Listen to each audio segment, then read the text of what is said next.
the common mistake we do is to pray for Africa as a continent. We should pray for Africans, not Africa. Okay. Because Africa was blessed the first day. It was named Al-Kebulan, the Garden of Eden. So, us Africans are the problem to our own continent.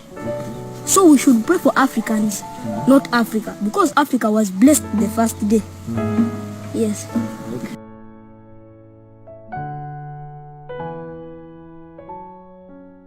Wow, Africa has no shortage of intelligent people. The young people of Africa are so bright, are so intelligent, and are so brave. So, my dear lovely family, friends, fellow Africans, let me salute you in the name of Pan-Africanism and welcome you at this moment where we are going to have a conversation about Traoreization of Africa. Just a few days after the brave leader of Burkina Faso, Captain Ibrahim Traoré, handed over agricultural equipment including tractors, power tillers, water pumping machines, dam construction machines, and others. The president of Kenya has also followed in Traoré's footsteps after being seen in the field driving a tractor while encouraging citizens to produce food to be self-sufficient. And these are the words of Mr. Ruto. Listen a little bit, then I'll come back. This is very important because we are planting wheat, and I know many farmers, like myself, we go out of our way, we go out of the call of duty to make sure that we plant in time. A nation that cannot feed itself cannot claim to be independent in any way. Wow, that is Mr. William Samuel Ruto. As you can see, President Ruto is in the farm, is driving tractor, of course encouraging the citizens of Kenya to produce enough food to be self-sufficient. But these words are already spoken by many other leaders, but the one who decided to implement is Captain Ibrahim Traoré. You remember, I think 2 years ago when or in the year 2023, when African leaders were invited in Washington. You remember at that time, Captain Ibrahim Traoré went to Washington to meet President Joe Biden at that time. Instead, he decided to go to visit farmers and to see the challenges facing farmers. Then from there, Captain Ibrahim Traoré came with the idea of buying agricultural equipment. You see, he bought agricultural equipment and distributed to people of Burkina Faso, where right now the people of Burkina Faso are feeding themselves. You see, they are producing enough food, they feed themselves, they have no suffering with the shortage of food, so they have self-sufficient. The same thing that was done by Captain Ibrahim Traoré. Now I see President Ruto is trying to do the same, but it is quite different because Captain Ibrahim Traoré bought tractors and these all the agricultural equipment and handed over to the people of Burkina Faso. But here I see President Ruto driving his own tractor and encouraging people. You see, that's the difference. So, and of course, President Ruto is the one who told the young Kenyans to seek job, and of course, he tried to find job for them in Israel and other places to become gardeners and to become farm workers. You see the difference. But in Burkina Faso, Captain Ibrahim Traoré said, "I don't want to see a young Burkinabe moving out of this continent, of this country, and go abroad to work in the farms. Why don't you work here? What we lack equipment. So I'm going to buy those equipments for you to work here instead of going to work for others. So how can you feed others while you cannot feed yourself? Let us feed your peoples first." And that's what Captain Ibrahim Traoré did. And that's the difference between, you can see the difference between political leaders and revolution leaders. You see, while Ruto is encouraging intelligent and young people to go to Israel, to go to Europe, to become job seekers, or to become farm workers, to become gardeners. But Captain Ibrahim Traoré is saying, you are going to work here, you are going to build your country, because at the end of the day, when Burkina Faso is going to be distracted or to become poor, it's you, the people of Burkina Faso, who looks poor. So, you see, he said we are going to buy equipment. And recently I shared the video of Captain Ibrahim Traoré bought these construction equipment. Why he bought construction equipment? Because Burkina Faso, like any other African countries, the challenge of roads are there. So, and we have seen in many African countries, our roads are being constructed by the Chinese. Chinese are taking a lot of money from us through construction of roads, stadiums, and nowadays the Chinese are building even our state house. We have seen many countries hired Chinese companies to build state house. They build these House of Representatives. We have seen judicial buildings being headquarters. Even our headquarter, African Union HQ, was made by the Chinese. Was constructed by the Chinese. So they know everything. They know. We don't know what things they put inside. Maybe tracking devices. We don't know. I'm just trying to imagine. But that's what is going on. But Captain Ibrahim Traoré said, no, we are going to send, if the Chinese have technologies and we share, we have this bilateral agreement, the Chinese can come and invest in Africa. Why don't we take our people, our young people to China?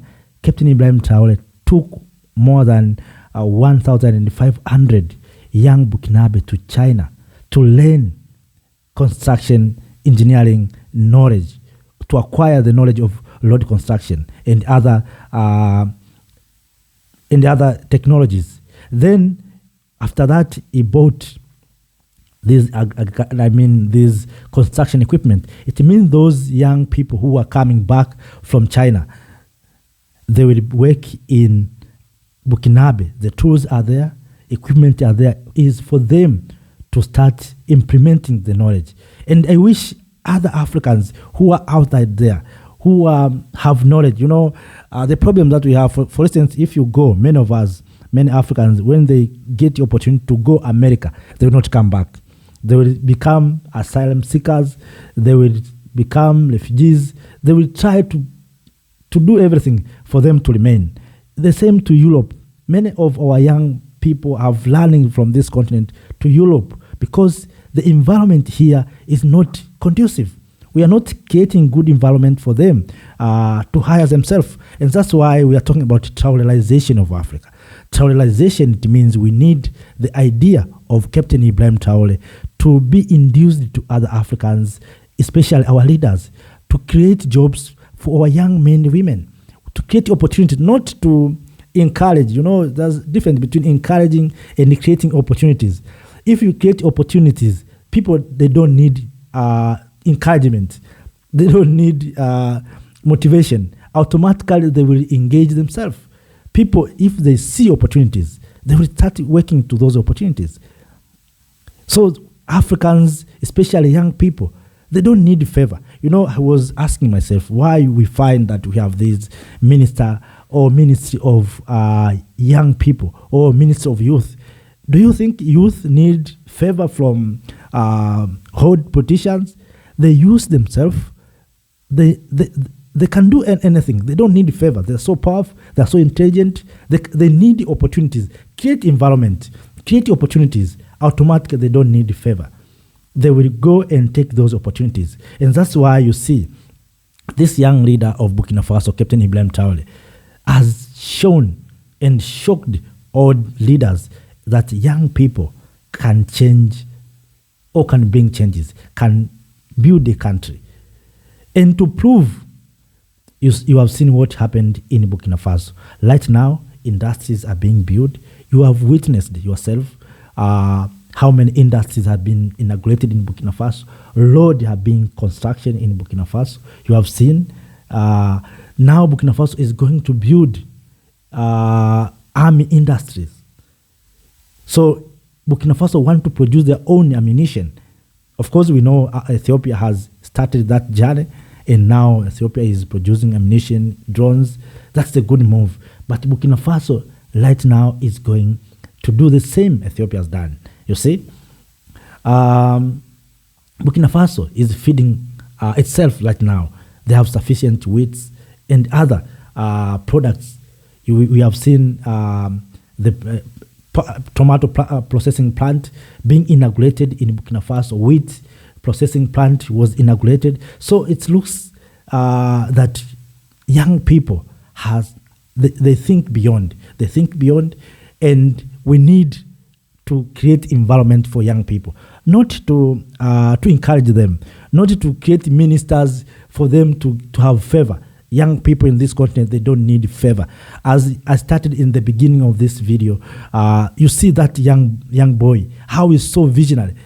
You see, if he can get the opportunity, he can do wonders.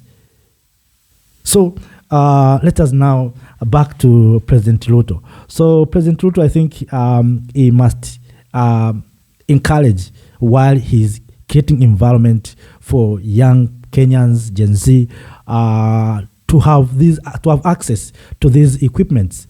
You know, to show equipment while people have no access. Maybe it require millions of money to have such kind of machine. But I know the government of Kenya can buy those machines and distribute maybe to the citizen in areas where there is agriculture. You know, you cannot buy machine and distribute everywhere, because not all areas have conducive, are supportive for agriculture. So I hope President Ruto can buy this machine and distribute to young people, organize these young people to come together, and they can produce their own food. They can create money. They can become millionaires and billionaires. You see Bill Gates is selling food to us. How come that a man in US is feeding Africa? So I think the time has come for Africans to feed ourselves. So instead of encouraging, as I said, let us create environment. Let us build capacities to these young men and women for them to produce their own food. And not only in food, in all sectors, even technologies, even in engineering, let us create environment, build capacities to our young men and women. They will take those opportunities. We don't need to see our road being constructed by the Chinese. We don't need to see our dams being constructed by Europeans. We don't need to see our airport being constructed by Americans or by others. We have capacities. We have intelligent people. So it's the problem that we have, that we don't believe in our young people. We believe on others. And the Chinese that are building our roads are young.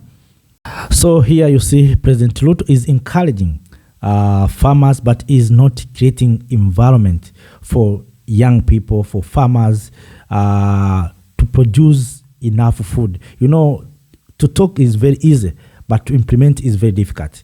So we wish other African leaders, especially even President Ruto, to buy tractors, not only tractors, to buy agricultural equipment and supplying to young people, instead of encouraging them to seek job abroad, or instead of presidents and ministers moving around the world to find jobs for our young men and women to become gardeners, to become job seekers, or to go abroad and wash old men and women. Let us build environment, or create environment that will encourage our people to engage in agriculture, to engage in industrialization, to engage in technologies, instead of encouraging them that, you know, there's job abroad. I have found several jobs abroad, so be prepared to move to abroad. No, this is the time for Africans to work here in the continent. We cannot tolerate this behavior of going outside to build the countries of others while we leave our countries in poor or in poverty condition. We want leaders like Captain Ibrahim Traoré. Yes, I'm very happy President Ruto has followed the footsteps of President Traore, but it is not enough. We want to see roads being constructed by Africans. We want to see Africans feeding themselves. You see, this young man, Captain Ibrahim Traoré, is so intelligent, and that's why I have been arguing, fellow Africans, we need to pray for him, we need to protect him, we need to encourage him. What he's doing is amazing jobs, and that is the difference between politicians and these revolutionary leaders. You see, the politicians, what they're doing, they're just, sometimes they're going there to take photo and sometimes to take videos. They're not encouraging from their inner hearts. They're just trying to pretend. But if you look revolutionary leaders, you see the commitment. You see that they need changes. And you see they are doing things that is bringing changes. So, dear lovely family, we are in the Traoreization of Africa. This decade must be called Traoreization of Africa. And I came with these words after Professor Pierre Lumumba, at that time, when Magufuli, the late president of Tanzania, was doing amazing jobs. He came with the words Magufulification of Africa. So through that, I came also myself and thinking about Traoreization of Africa. So we need to Traoreize Africa. So to Traoreize Africa, it means we need the idea of Captain Ibrahim Traoré to be induced to many Africans. He's not an angel. He has mistake like any other human being. But what he's doing in general is good work. It's good work. Despite challenges are there, but he's doing a good. And you see the vision of this young leader. You know, I love Captain Ibrahim Traoré because he's so young, and there's some people who don't believe in young people. They feel that to do something great, you need to become maybe older. The thing that is not true. In many African countries, it is very, very difficult for young people to get opportunity to serve the people. You see? And that's why people are creating a ministry of young people, of youth. What's the meaning of ministry of youth? What does that mean? The youth themselves, they can do changes. They can do their own. They don't need help. Youth can decide for their future. They don't need to have the ministry that is holding them. Where is the ministry of the people who is above 50 to maybe 50 to 60? Where is the ministry of those people? No. So you find that we have ministry of children, we have ministry of youth, we have ministry of old men and women. How comes? So Africans, especially youth, we don't need help. Or we don't need someone to, we don't need favor, in short. We don't need favor. We need opportunities. We don't need favor. Favor from someone. We don't need ministry for us. We are the ministry or less. We don't need this ministry. So I think we need environment that allow us, the people of Africa, young people, to implement our ideas. And that's why I love Captain Ibrahim Traoré. He decided to show that young people, African youth, are so intelligent, they can do anything, they can bring changes, and to appreciate young Africans. Remember the ages of Kwame Nkrumah when they fought for independence with their fellow counterparts like Nyerere, Mandela, Thomas Sankara, Felix Houphouët-Boigny, Modibo Keita, and many others are not old men. So I wish maybe our old men are not technological. They have they don't have the knowledge of technologies, but let us allow young people to use technologies to build our mother continent, Africa. My dear lovely family, friends, fellow Africans, up to that, let me say thank you. If you have anything to add, please make sure that you add. But we have been sharing this for the means of Africans to wake up, to encourage ourselves, and to, of course, to motivate one another and to share our thoughts on how we can bring changes. Let us give young people opportunities. Let us give them oxygen for them to breathe. I hope they can bring changes. After that, let me say thank you. Have a nice time. See you next time. Stay in power. Thank you.